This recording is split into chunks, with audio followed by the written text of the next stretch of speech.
Described as a musical icon in Ethiopia, Hachalu Hundessa supported the struggle of the ethnic Oromo people. His music became the melody of protest movements that led to the downfall of Ethiopia's government in 2018. The Oromo are Ethiopia's largest ethnic group, but they've long complained about discrimination. Thousands of fans followed Hundessa's coffin through the capital while protesting his killing. He was shot dead while driving his car in the suburbs of Addis Ababa.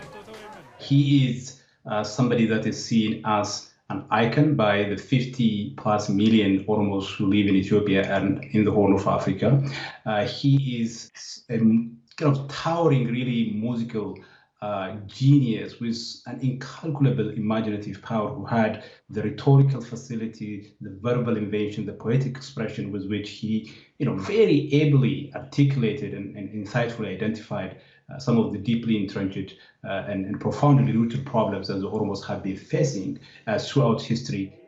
Following the protests that turned violent after the shooting, Prime Minister Abiy Ahmed called for calm. He tweeted his condolences about the singer, saying they've lost a precious life, and since the death of the young artist, he wishes for comfort for all of those in deep sorrow. But in an interview to a media network owned by a government critic, Hundessa last week criticised Ethiopia's leadership. The network is owned by Jawar Mohammed. The TV station says he was detained after his bodyguards faced off with federal police, but the spokesman for the federal police denies this. A lot of critics are rising against the Prime Minister, the way he handled the transition, the way he, was not willing to discuss with opposition, to have a genuine dialogue, as many were calling for it.